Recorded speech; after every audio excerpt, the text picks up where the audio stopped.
าดกต่างๆเนี่ยนะก็จะอู้ถึงงานที่ไปวันนี้เนาะนะวันนี้มี2 งานนะช่องเจ้านี่ก็ได้ไปรวมงานหล่อเทียนพรรษาที่วิไลสงฆ์นครลำปางที่อำเภอเกาะคานะก็หันมีศรัทธาญาติโยมได้มาร่วมกันหลายคู่หลายท่านหลายคนโดยเฉพาะ FC ทั้งหลายเนาะFC ทั้งหลายก็ได้มาร่วมหล่อเทียนตัวโอ้หลายคู่หลายท่านหลายคนเป็นการรักษาหีดห้อยประเพณีวัฒนธรรมอันดีงามของชาวพุทธของเฮาการหล่อเทียนพรรษานี่ก็มีคติความเชื่ออยู่หลายอย่างแต่ก็คงจะบ่เล่าแล้วนะเดี๋ยวอาจจะมีทุกเจ้าเปิ่นมาเล่าอยู่เนอะเดี๋ยวมันจะซ้ำกันเนาะเฮาบ่เล่าแต่เดี๋ยวทุกเจ้าบางตนก็อาจจะมาอู้ว่าการหล่อเทียนนี่มีคติความเชื่อจะได้อีนะเดี๋ยวอาจจะมีพระสงฆ์องค์เจ้ารูปอื่นแต่วันนี้เขาจะอู้ในเนื้อหาของเรื่องของกิจกรรมเรื่องของงานก่อนนะเขาจะหันว่าการทำกิจกรรมอย่างสักอย่างหนึ่งเกี่ยวกับพุทธศาสนาเนี่ยเขาจะหันพลังบุญพลังบุญพลังศรัทธาที่เขาหลั่งไหลกันมาร่วมเนี่ย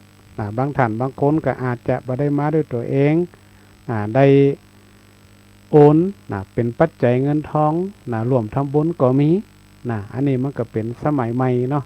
เป็นสมัยก่อนนี่ก็ไปทำบุญด้วยตัวเองละประเดี๋ยวนี้โอนเอานี่สแกน QR Code คนสูงวัยห้อมเดี๋ยวตันสมัยนะประเดี๋ยวนี้นะโอ้บางทีบอกว่ามีเงินสดนะแม่อีนะเอาประเดี๋ยวทุกเจ้าก็หูตันสแกน QR Code ก็ได้อีนะบางคนเปิ่นมีเงินสดก็จะสแกน QR Code เอาประเดี๋ยวนี้สแกนได้มันตามยุคตามสมัยทำบุญก็ทำได้ทุกรูปแบบทำได้ทุกรูปแบบเฮาบ่มีปัจจัยเงินทองก็ยกมือไหว้สาอนุโมทนากับเปิ่นก็ได้บางทีเฮาอยู่ไกลไปบ่ไหวก็ยกมืออนุโมทนากับเปิ่นก็ได้หันเปิ่นถ่ายทอดสดตั้งสื่อต่างๆตั้งโซเชียลเฮาก็ยกมืออนุโมทนาเอาก็ได้อันนี้เพิ่นเฮาว่าเป็นการอนุโมทนาบุญถ้าเฮาอยากจะรวมเป็นปัจจัยเงินทองก็โอนเอาสแกนเอาเพิ่นเฮาว่าเงินแห้งอีเนาะบ้านเฮาเดียวจะเฮาเงินแห้งเงินโอนนี่คือเงินแห้งมันได้ขำเฮาว่าเงินโอนเงินแห้งแต่ก็มีค่าเท่าเดียวกันการโอนกันไปทำบุญก็มีค่าเท่าเดียวกันเพราะว่าบางทีเฮาก็ติดภารกิจเนาะก็ถือว่าวันนี้ไปหันกิจกรรมแล้วก็ว่าจะเป็นทางคณะสงฆ์ก็ดีทางศรัทธาญาติโยมเนาะมีหลายคู่หลายท่านที่ไปร่วมในวันนี้เขาจะพลังศรัทธาพลังบุญที่เขาจะได้ช่วยกันสืบสานต่อไปงานที่2ก็เป็นงานช่องบ่ายก็จะไปแห่งงานหนึ่งคือเรื่องของ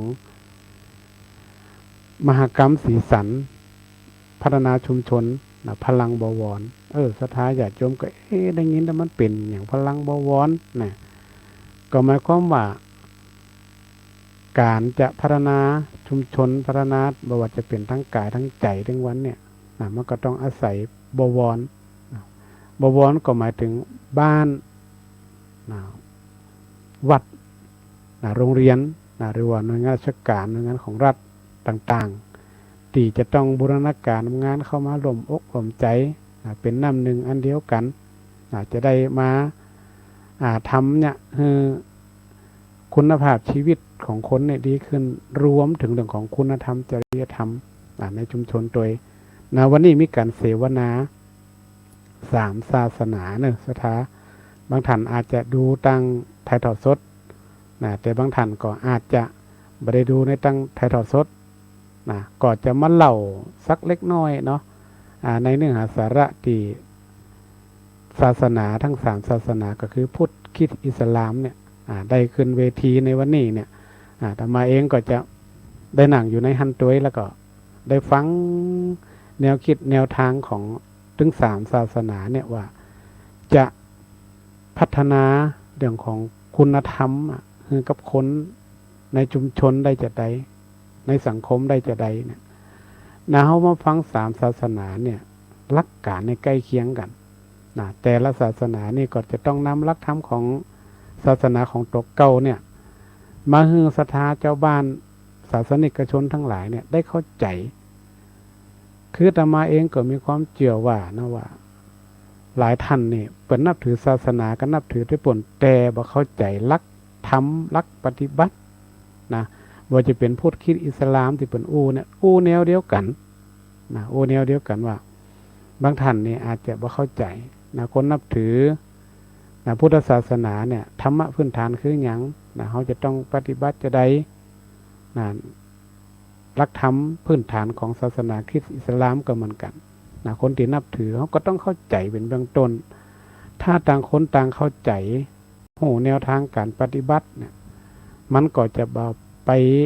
เบียดเบียนนะหรือว่าเป็นล่วงศาสนาของกันและกันนะ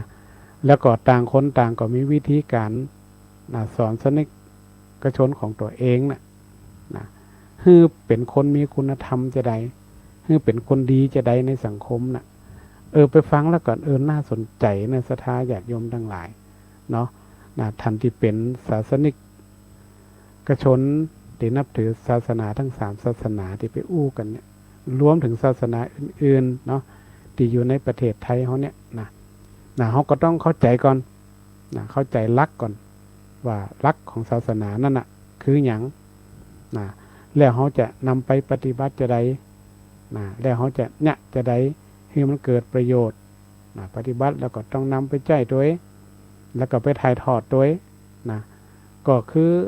แนวทางก็ใกล้เคียงกันเนี่ยนะดังนั้นก็ถือว่าเป็นเวทีหนึ่งนะที่ผู้นำแต่ละศาสนาที่ได้มาคือแนวทางเรื่องของการที่เขาจะได้พัฒนาชุมชนพัฒนาคุณภาพชีวิตพัฒนาคุณธรรมของคนเนี่ยโดยหลักศาสนาของตะเกาจะได้อันนี้ก็เป็นเรื่องราวเนาะที่ได้ไปร่วมกิจกรรมในวันนี้งานมหกรรมสีสันพัฒนาชุมชนพลังบวกเนี่ยวันนี้วันสุดท้ายแล้วนะสถาเป็นจัดที่เส้นทันเด้อเส้นทันจันทร์หนึ่งนะก็มีการออกบทจัดบทแล้วก็มีเรื่องของการเวิร์กช็อปทำกิจกรรมแล้วก็มีอย่างหลายๆอย่างบางท่านก็อาจจะได้ไปมาละเนาะได้ไปดูไปชมมาแล้วแล้วก็เวทีนี่ก็นอกจากมีการเสวนาเรื่องของศาสนาแนวทางที่จะพัฒนาคุณธรรมให้กับคนของศาสนิกเนี่ยนอกจากนั้นก็ยังมีการแสดงศิลปะวัฒนธรรมที่แต่ละจังหวัดแต่ละที่แต่ละแห่งเนี่ยก็ได้นำมาแสดงงามเล็กละอ่อนเนี่ยฟ้อนงามน่าฮักหรือเนื้อสถาญาติโยมทั้งหลายละอ่อนบะเดียวนี่ก็มีความสามารถเก่งนะเก่ง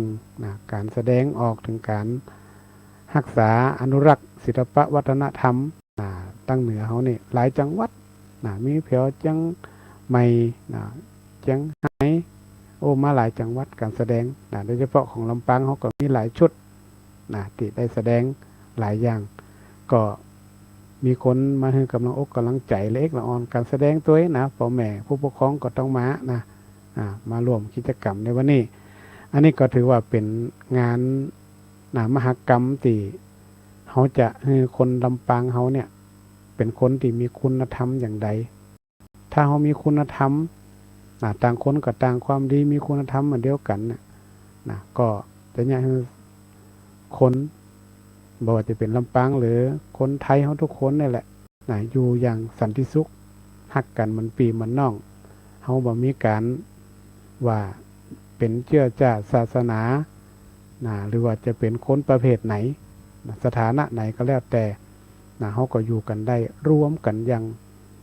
เป็นหนึ่งอันเดียวกันก็คือความเป็นไทยของเขานั่นเองอันนี้ก็สรุปจากที่กิจกรรมวันนี้มาเนอะสถาต่อไปก็คงจะเรื่องของช่วงนี้ใกล้เทศกาลเข้าพรรษาศรัทธาญาติโยมหลายผู้หลายท่านก็คงจะละว่าวันไหนบางท่านก็มาตั้งทานข้าวล่ะบางท่านก็เตรียมกับข้าวกับปลาเนี่ยนั่นเนี่ยนี่โยเตรียมความพร้อมสมัยก่อนเนี่ยเปิ่นจะเตรียมกันวันดาวันดาก็คือวัน14 ค่ำวันขึ้น14 ค่ำเนี่ยจะเป็นวันดา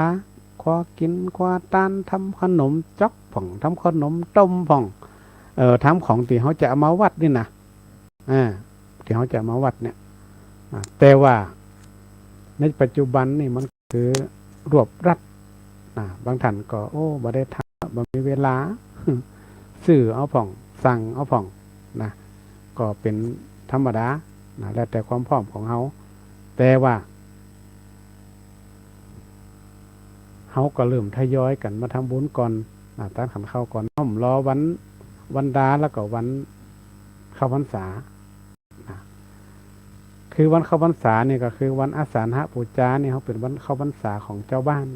ตามความเชื่อของคนเหนือเนาะแต่ภาคอื่นเขากับบุหูเปิ่นเนี่ยคนเหนือเขาเนี่ยมีความเชื่อว่าวันอาสาฬหปูชาเนี่ยเป็นวันเข้าพรรษาของเจ้าบ้านเจ้าบ้านจะมากินมาต้านทำบุญมาวัดมาวารักษาศีลเจริญเมตตาภาวนา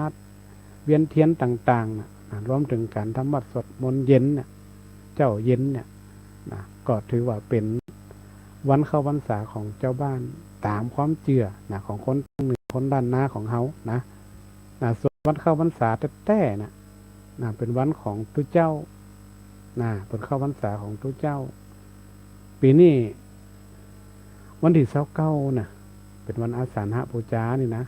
วันเข้าพรรษาของเจ้าบ้าน29และวันที่30ก็เป็นวันเข้าพรรษาของพระสงฆ์องค์ข้าเจ้าเปิ่นตอนแรงๆเปิ่นก็จะมาเข้าพรรษาอธิษฐานเข้าพรรษาของไปของมันอันนี้เขาก็บอกรายละเอียดสถานะถ้ารายละเอียดก็จะยาวลงไปเดี๋ยวก็อาจจะมีพระสงฆ์องค์ข้าเจ้ารูปอื่นได้มาขยายความอยู่เพราะว่ามีพระสงฆ์องค์ข้าเจ้าห้อยหลายรูปหลายตนที่จัดรายการรวมกันทั้ง2ทางคืนนี้สถานีนี้ช่วงนี้เนี่ยก็เป็นช่วงที่ศรัทธาญาติโยมทุกท่านก็มีความเชื่อว่าทุกหมู่บ้านทุกครัวเรือนทำบุญในช่วงเทศกาลเข้าพรรษานี่จะส่วนมากจะทำทุกครัวเรือนบ่มีการเว้นเพราะเป็นงานบุญงานวันสำคัญใหญ่ที่สุดของชาวพุทธเฮาวันวิสาขบูชาก็บ่เท่าใดวันมาฆบูชาก็บ่เท่าใดแต่วันอาสาฬหบูชานี่เขาจะนิยมมาทำบุญกันพระสงฆ์องค์ข้าเจ้าก็จะอยู่วัดอยู่วากันเป็นส่วนใหญ่บ่มีภารกิจไปทางใดเนี่ยศรัทธาญาติโยมก็ถือโอกาสทำบุญทำกุศลในช่วงเทศกาลวันเข้าพรรษาส่วนเรื่องราวที่จะได้นำมามาจาในวันนี้เนี่ยวันอาสาฬหบูชาเนี่ยมีความสำคัญหลายๆอย่างโดยเฉพาะเรื่องของการเกิดพระสงฆ์รูปแรกแล้วก็มีพระรัตนตรัยครบ3ประการก็เลยว่าจะนำเอาเรื่องของพระสงฆ์รูปแรกมามาจากับศรัทธาญาติโยมได้รับฟังกันเพื่อที่จะได้เอาไปเป็นแนวทางแนวคิดในการดำเนินชีวิตของเราต่อไปพระสงฆ์รูปแรกที่ถึงนี่ชื่อว่าโกณทัญญะโกณทัญญะเนี่ยถือว่าเป็นพระสงฆ์รูปแรกที่มีบทบาทสำคัญต่อพระพุทธศาสนาเพราะเนี่ยคือพระรัตนตรัยครบ3ประการก็คือพระพุทธพระธรรมพระสงฆ์นั่นเองโกณทัญญะเนี่ยเกิดในตระกูลพราหมณ์มหาศาลหมู่บ้านดอนทวนใกล้เมืองกบิลพัสดุเป็นผู้ที่มีความเชี่ยวชาญตำราไตรเพศและศาสตร์การทำนายลักษณะต่างๆถ้าบดเดียวเขาก็อาจจะคิดว่าเป็นโหราศาสตร์ก็โหราศาสตร์ทำนายทายทักแม่นเก่งในสมัยนั้นเป็นความเชื่อของเรื่องของศาสนาพราหมณ์มันก็ยังติดมาตัวพูดเท่าอยู่ถึงวันนี่หลายอันเนี่ยหลายกิจกรรมหลายพิธีกรรมต่างๆเนี่ยมันก็ยังติดมาหาชาวพุทธเท่าอยู่โดยเฉพาะเรื่องของพราหมณ์เนี่ย การทำนายลักษณะต่างๆเนี่ยเพิ่นมีความเชี่ยวชาญมีความถนัดเมื่อเจ้าชายสิทธัตถะประสูติได้ประสูติก็ได้มีการเจิญพราหมณ์108มาทำนายลักษณะถือว่ารวมพราหมณ์ที่เก่งที่สุดละที่ทำนายลักษณะนี่8 คนนี่ก็ถือว่าสุดยอดก็เปิ้นนะก็เหมือนกับเขาไปงานอย่างนั้นนิมนต์ทุกเจ้าไปฉันเพลนั่นนะ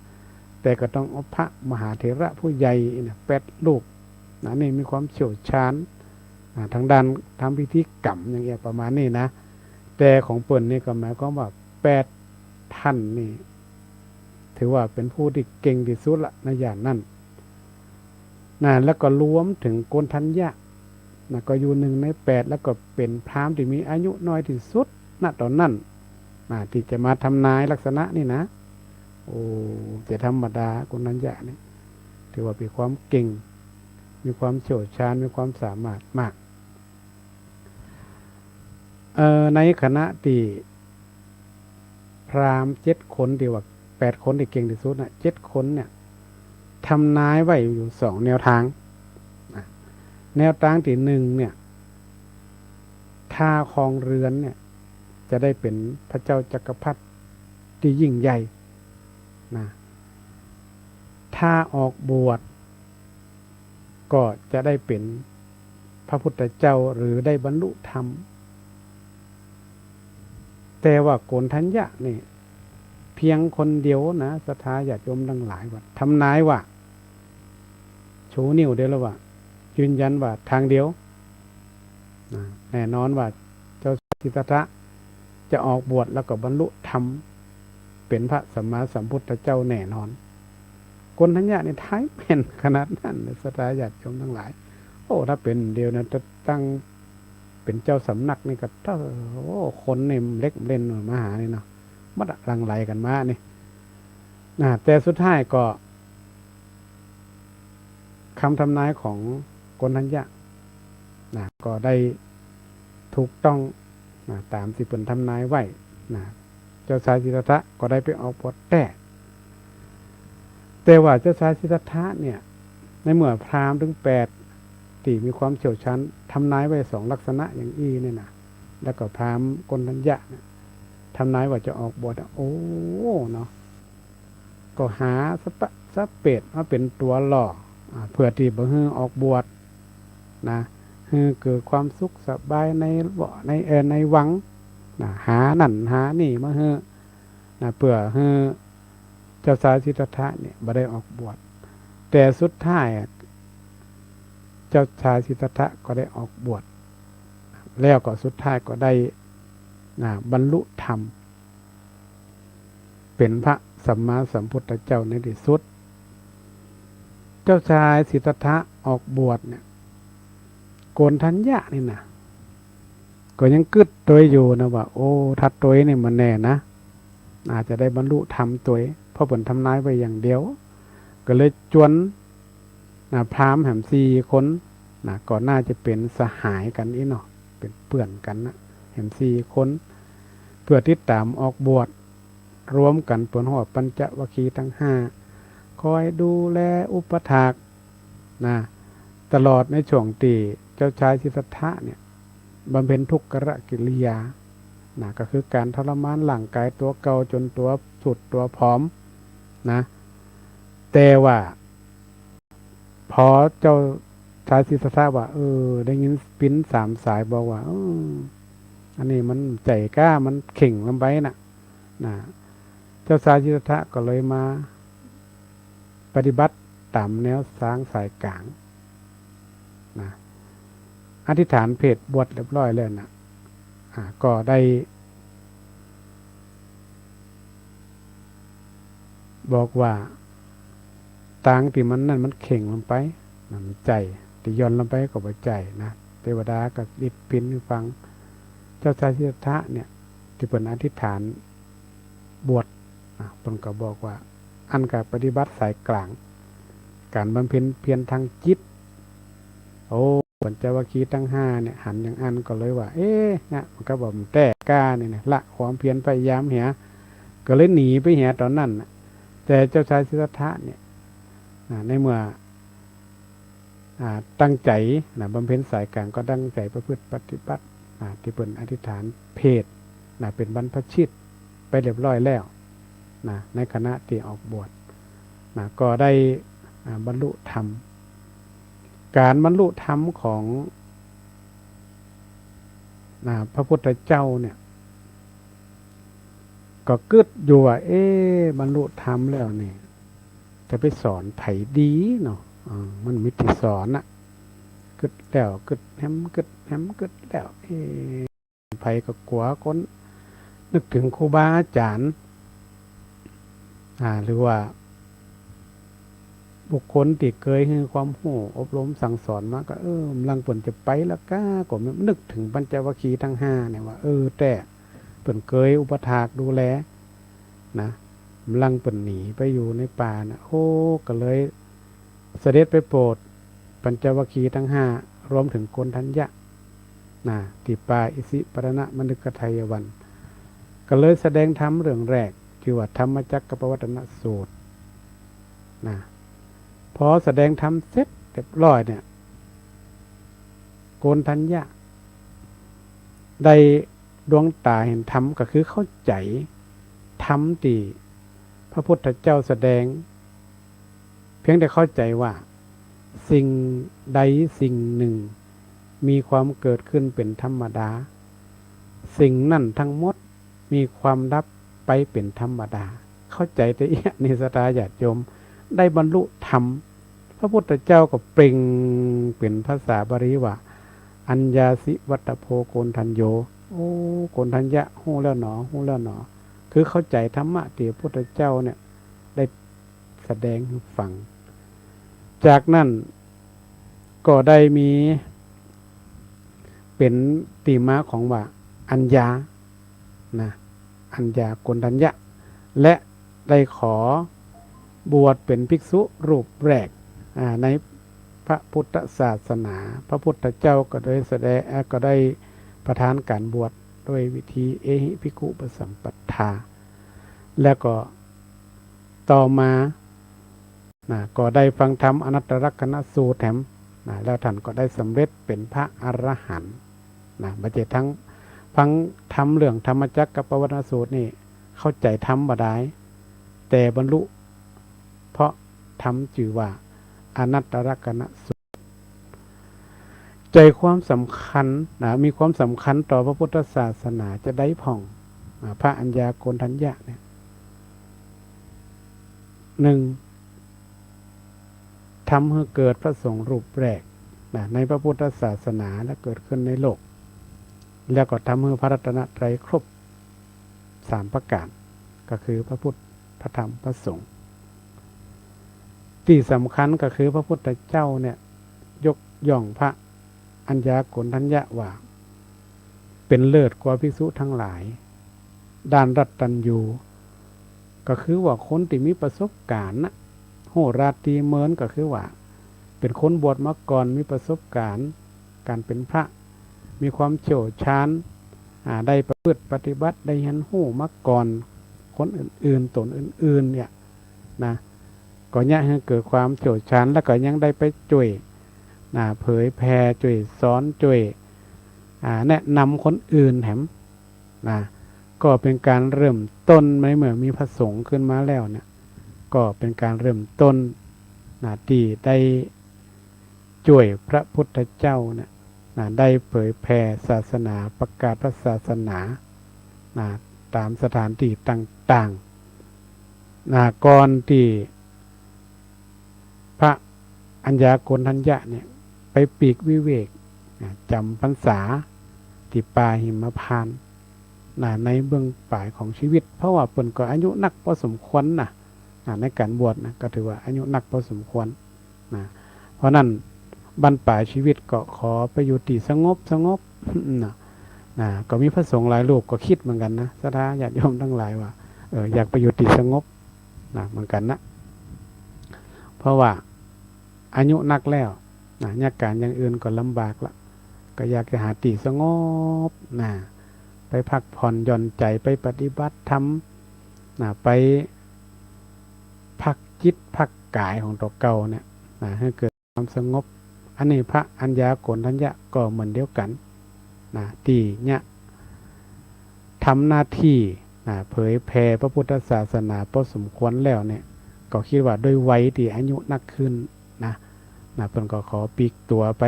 จำพรรษาแล้วก็เพื่อความสงบในบรรปลายชีวิตอันนี้ความสำคัญอันนี้สำคัญพระอัญญาโกณฑัญญะนี่ถือว่าเป็น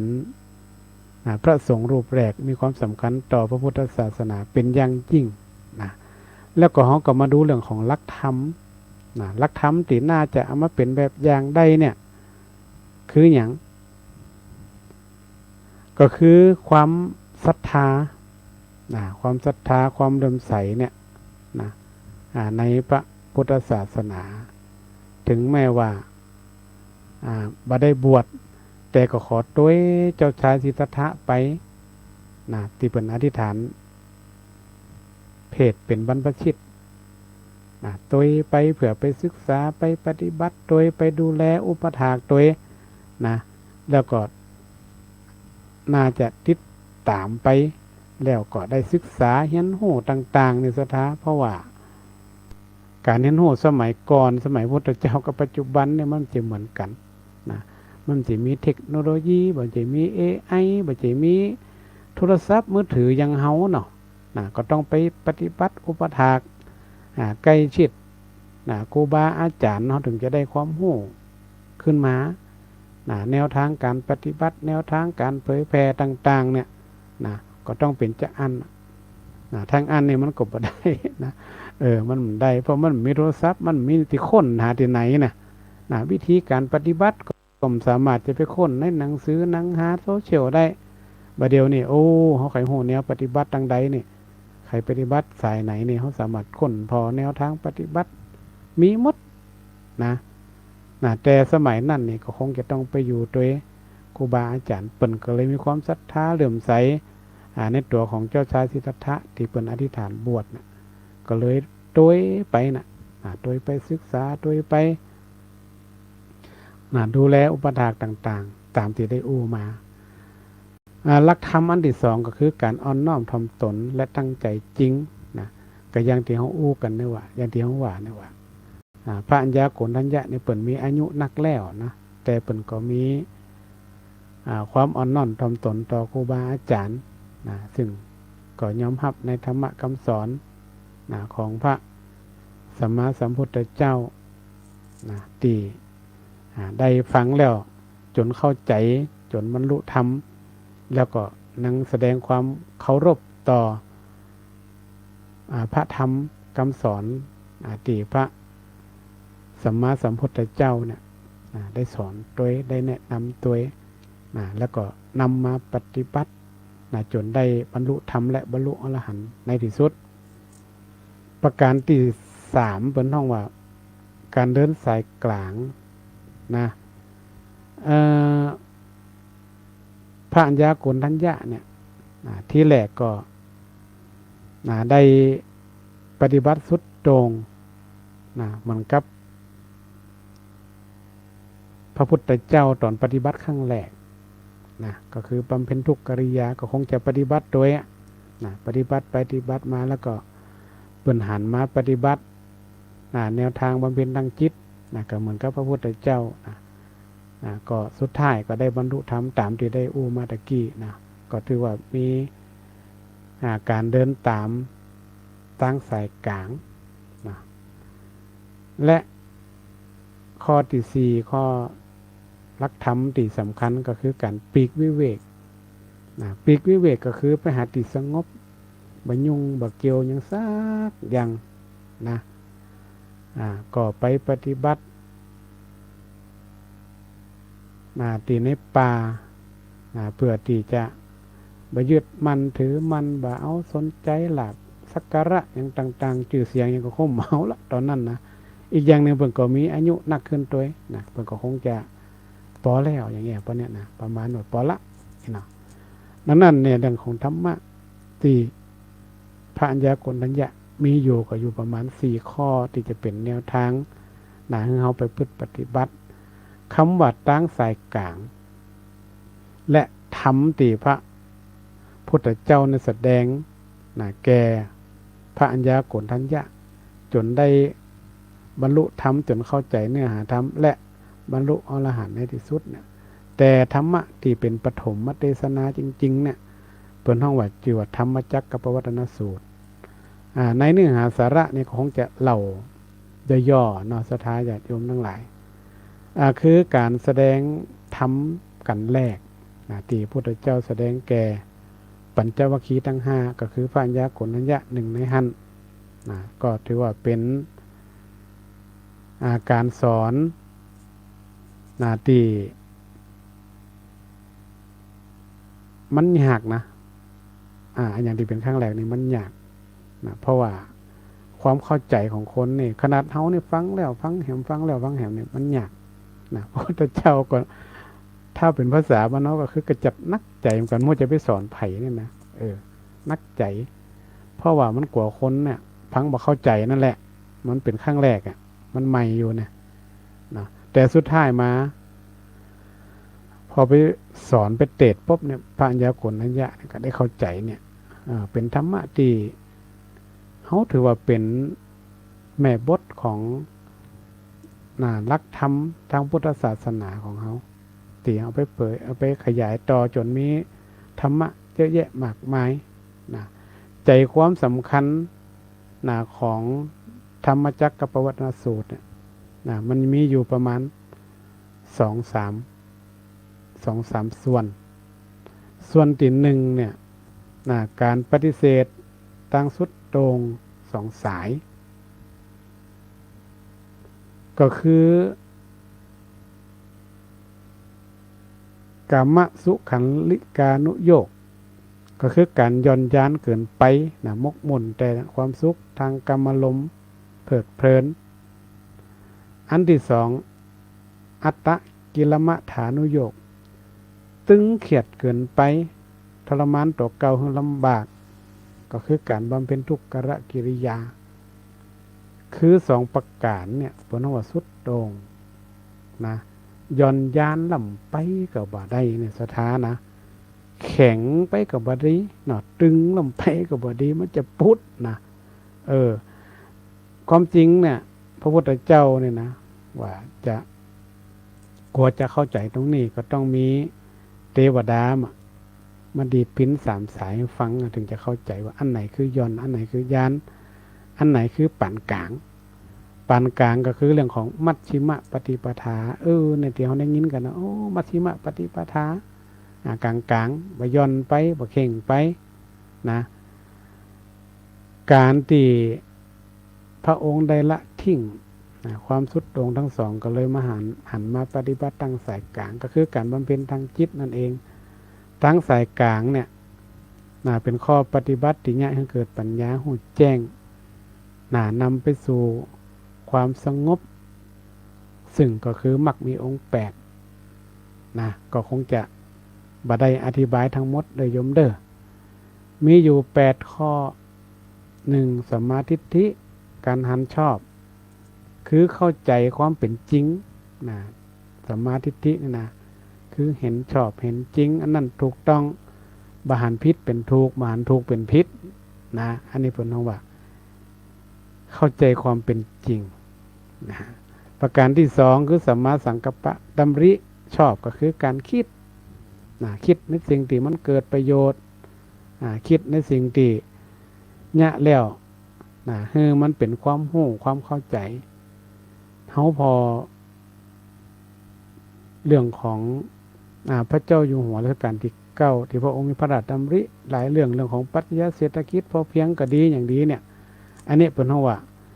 เป็นการคิดที่เนี่ยให้เกิดประโยชน์กับประชาชนประเทศชาติบ้านเมืองพระองค์ก็มีพระราชดำริเกี่ยวกับปรัชญาเศรษฐกิจพอเพียงจนเฮามาใจถึงทุกวันนี้เนี่ยมันก็ยังใจได้อยู่มันบ่ล้าสมัยอันนี้เป็นเพราะว่าสัมมาสังกัปปะคือการดำริชอบ ประการที่สามคือสัมมาวาจาก็คือการอู้การจาการเจรจาก็คือการอู้ความจริงสุภาพบ่พูดปดมดเท็จบ่ยุยงก่อความเดือดร้อนวุ่นวายให้กับตัวเก่าแล้วก็ให้กับคนอื่นนะอันที่สี่คือสัมมากัมมันตะการงานอันนี้แน่นอนการงานทำงานก็มีความซื่อสัตย์สุจริตบ่ละเมิดชีวิตบ่ไปเบียดเบียนเปิ้นบ่ช่อโกงบ่ไปพยายามเอาของคนอื่นมาบ่เป็นพวกมิจฉาชีพนี่นะพ่อน้อมิจฉาชีพก็คือการงานที่ชอบถูกต้องผิดกฎหมายผิดศีลผิดธรรมนั่นน่ะเฮาโอ้ง่ายๆเฮาจะทำการทำงานประเภทใดที่หนึ่งมันผิดศีลผิดธรรมสองมันผิดกฎหมายบ้านเมืองแต่อันก็ถือว่าใจได้อันที่ห้าคือสัมมาชีวะการเลี้ยงชีพการเลี้ยงชีวิตของเฮาก็หมายความว่าเฮาก็จะต้องหาเงินหาทองทรัพย์สมบัติที่เฮาได้มาเลี้ยงชีวิตทุกวันนี้ก็จะต้องผิดศีลผิดธรรมหาได้มาด้วยความสุจริตก็บ่คดบ่โกงไผนั่นแหละเนาะประการที่หกก็คือสัมมาวายามะความเพียรพยายามก็คือเพียรทำความดีละความชั่วประการที่เจ็ดคือสัมมาสติระลึกชอบพยายามตั้งมั่นตั้งอยู่ในอาการปัจจุบันเปิดหัวสติเนี่ยเขาจะต้องมีสติอยู่กับตัวตลอดเวลาจะเนี่ยอย่างทำอย่างก็ต้องมีสติเขาบางคนเขาก็โหอยู่สติคืออย่างแต่เขาไม่ได้ปฏิบัติเขาก็ไม่ได้โหว่าสติมันคืออย่างและประการสุดท้ายคือสัมมาสมาธิตั้งมั่นเนี่ยให้จิตเขาสงบเนี่ยจะได้เขามีสมาธิบ่ว่าจะเป็นการทำวัดสวดมนต์การทำโน่นนี่แต่เขาก็ต้องโหอยู่ตลอดเวลาทำด้วยความระมัดระวังนี่แหละมันทำให้เขาเกิดสมาธิต้องฝึกถ้าเมื่อสมาธิมันเกิดสมาธิเกิดสติปัญญามันก็เกิดมันก็เกิดโดยมาเป็นลำดับขั้นต่อไปนั่นแหละอันที่สามเนี่ยเป็นห้องว่าธรรมะที่เฮาได้ยินกันบ่อยที่สุดก็คือเรื่องของอริยสัจสี่อริยสัจสี่นี่แปลว่าความจริงอันประเสริฐสี่อย่าง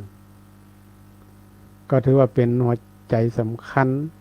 ของพุทธศาสนาและก็เป็นหลักแนวทางของวิทยาศาสตร์ในการแก้ปัญหาต่างๆแก้ปัญหาในชีวิตแก้ปัญหาอะไรอย่างก็จังแต่เปิดห้องว่าเขาต้องจ้องใจรักธรรมะชื่อว่าอริยสัจสี่นี่แหละมาแก้ปัญหามีสี่อย่างคือทุกข์คือความบ่สบายกายบ่สบายใจคืออย่างพ่องเกิดแก่เจ็บตายเวียนว่ายตายเกิดหมู่เนี่ยมันยังเขาเป็นทุกข์อยู่ก็เป็นทุกข์ตายก็เป็นทุกข์สถาอยู่ทุกข์จะได้ปะโถหาเงินหาทองอยากลำบากเนาะเงินสวัสดิการบัตรคนจนนะพ่อน้องบัตรสวัสดิการแห่งรัฐอย่างต่างๆก็บ่ได้ก็เปิ่นก็มีเอาละเกิดความทุกข์ใจล่ะเนี่ยมันก็มีความทุกข์เหมือนกันนะเพราะนั้นอยู่ก็ทุกข์ตายก็ทุกข์เจ็บก็ทุกข์เป็นอย่างก็มีความทุกข์หมดอันนี้ทุกข์108ทุกข์นี่ก็คือปัญหาในเมื่อปัญหามันเกิดขึ้นเนี่ยเขาอยากจะได้ไปพอข้อที่สองสมุทัยไปว่าเหตุเนี่ยให้เกิดทุกข์คือหยังก็คือสาเหตุปัญหาของเฮามันได้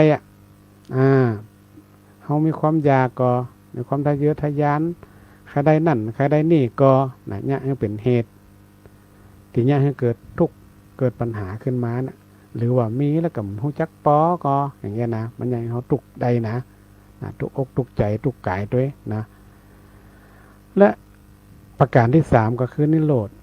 นิโรธนี่ก็คือความดับทุกข์เขาจะดับทุกข์ได้จะได้เขาต้องมันได้กันเป็นอย่างนี้ต้องมันทำมาหากินมันหาเงินหาทองขยันอย่างเงี้ย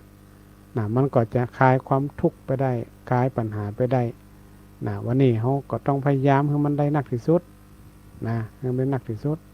หาเงินหาทองที่ว่าเพราะวันนี้เอา200เพราะเดี๋ยวผูกหาไม่เอา200มันก็จะพอเนี่ย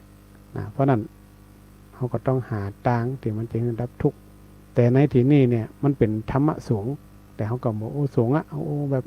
ชาวบ้านเขาธรรมดาเนี่ยมันเข้าใจง่ายๆเนาะ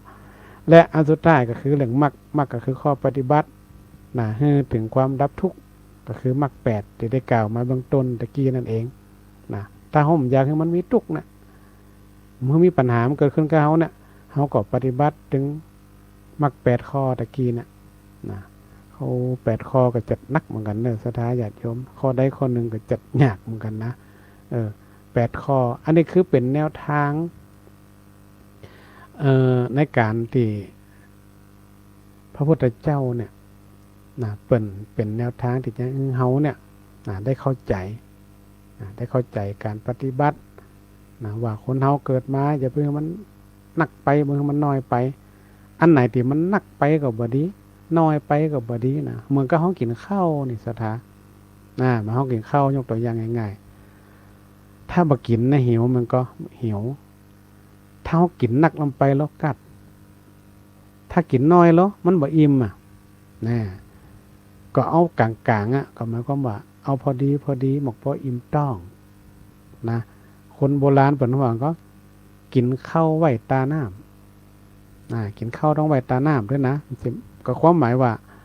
จะไปกินอันใดอันหนึ่งนักลงไปจนกัดโอ้น้ำก็กินได้ละกินก็จะต้นออกมาเนี่ยความหมายคือว่าเขาเนี่ยอย่างเขาพอดีจะเป็นหนักไปอย่าน้อยไปมีเงินมีท้องถามว่า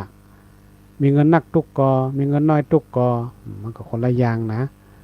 จะไปคิดว่าโอ้คนปีเงินนักๆเป็นสบายนะบัดใจมันก็ไม่ได้สบายมันก็มีความตุกอยู่แต่มันตุกคนละอย่างก็คนบ่มีสตังค์ เนี่ยขนาดเฮาแบบบัตรสวัสดิการบ่ผ่านเนาะก็ตุกละโอ้วนกันละนะก็เป็นความตุกละนะอันนี้เขาก็ไปหาสาเหตุไปหาสาเหตุที่ได้ว่าเนี่ยหยังเฮาได้เกณฑ์ผ่านก้าเอาละเขาก็ต้องเข้าใจถ้าเกณฑ์ผ่านก็ต้องยอมรับเกณฑ์นะมันเป็นอย่างนี้นะถ้าแต่เขาไปสอนละอ่อนสมัยใหม่เนี่ยเขาบ่ต้องไปสอนแบบสั้นสูงเกินไปละอ่อนจะเข้าใจเขาโอ้ยไงว่าทุกข์ก็คือปัญหาของเธอคืออย่างเธอหิวข้าวมันก็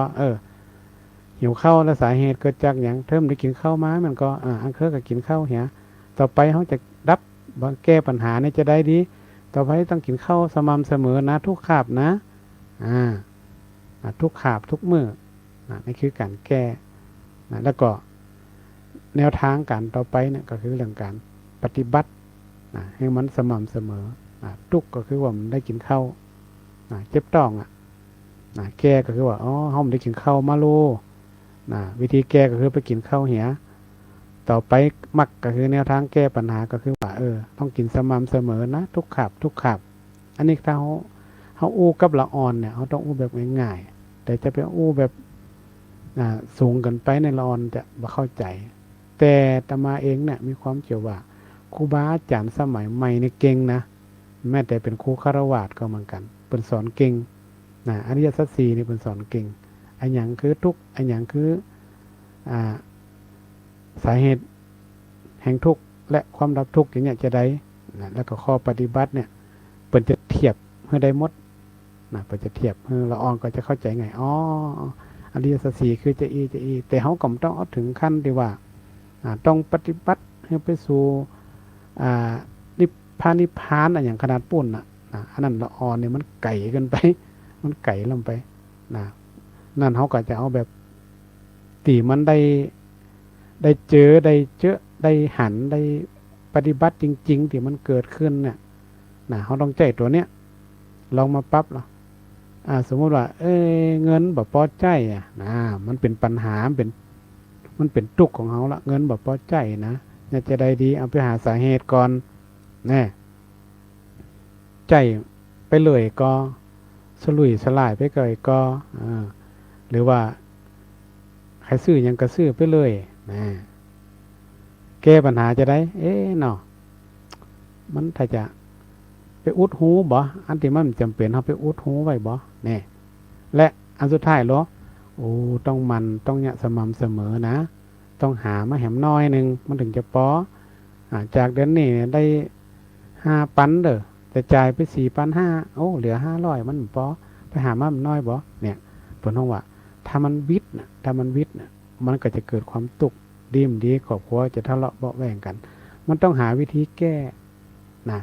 คนทุกคนเนี่ยมันต้องหาวิธีแก้ส่วนใหญ่แล้วเขาจะบ่ใครแก้ปัญหามีปัญหาก็เอาปัญหาเนี่ยไปเถียงเด็ดกันนะทะเลาะเบาะแว้งกันนะในครอบครัวก็ดีแต่ถ้าเรารู้วิธีแก้ปัญหาเนี่ยมันจะสบายเลยนะมันจะสบายช่องทางหาทางนะแน่นอนอ่ะเจ้าบ้านทุกคนก็ต้องหาเงินหาทองทุกวันอ่ะถ้ามันปอเนี่ยจะได้มันวิทย์เขาจะเนี่ยจะได้มันเป็นปัญหาเนี่ยการใช้ชายในถึงวันเนี่ยมันบ่พอนะหาได้วัน500แต่ใจ600เนี่ยส่วนเกิน100เนี่ยเขาจะเนี่ยจะได้เป็นไรพอกะอันไหนที่มันจำเป็นนะเขาไปปิดก่อนบ่อันนี้จำเป็นก้าเขาปิดไปก่อนบ่อันนี้จำเป็นให้ลูกไปโรงเรียนอันนี้ไปซื้อยังว่ามันจำเป็นก็ถ้าจำเป็นต้องปิดไว้ก่อนบ่อย่างเงี้ยเขาก็ไปดูว่าไปดูสาเหตุมันเพราะอย่างเขาไปพออันไหนจำเป็นเหมือนแต่ข้อปฏิบัติเขาเป็นยังไงแล้วเขาจะต้องหาแนวทางจะได้ว่ามันต้องหาเพิ่มกะแนวทางเพิ่มหรือยังไงเนี่ยมันก็เป็นวิธีแก้ปัญหาในเบื้องต้นอันนี้คือเป็นปัญหาที่พื้นฐานสถาพื้นฐานในชีวิตประจำวันที่เขาเจอนะดังนั้นเนี่ยแค่พระอัญญาโกณทัญญะเนี่ยเปิ่นก็ปฏิบัติโดยพระพุทธเจ้ามาเนี่ยเปิ่นก็เอาปฏิบัติแนวสายกลางเหมือนกับพระพุทธเจ้าเหมือนกันจนได้บรรลุธรรมเหมือนเดียวกันอันนี้ก็ถือว่าเป็นเรื่องราวของพระอัญญาโกณทัญญะเป็นพระสงฆ์รูปแรกที่เกิดขึ้นในวันอาสาฬหบูชาและเนี่ยคือพระรัตนตรัยครบ3ประการก็คือพระพุทธพระธรรมแล้วก็พระสงฆ์ก็ได้นำหลักธรรมต่างๆมาขยายเนี่ยศรัทธาญาติโยมกับศรัทธาญาติโยมได้เข้าใจเนาะให้เข้าใจง่ายๆโดยเฉพาะหลักของอริยสัจสี่เนี่ยการแก้ปัญหาเนี่ยทั้งพลังมังค่าผมก็เอาไปเป็นแนววิทยาศาสตร์ที่สามารถเอามาปรับเอามาบูรณาการเอาธรรมะเรื่องของอริยสัจสี่เนี่ยไปปรับเป็นแนววิทยาศาสตร์ว่าในการจะทำตรงนั้นตรงนี้ตรงเนี้ยจะได้อย่างเงี้ยเขาก็หาวิธีแก้ปัญหาอย่างเงี้ยเอามาใจกับตัวเขาถ้าเขาแก้ปัญหา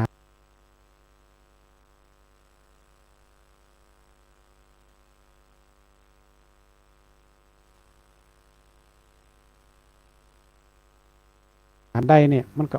ลงอกลงใจนะเรื่องที่เกี่ยวกับวันอาสาฬหบูชาก็ใกล้เข้ามาก็ขอเชิญชวนศรัทธาญาติโยมทุกท่านเนาะ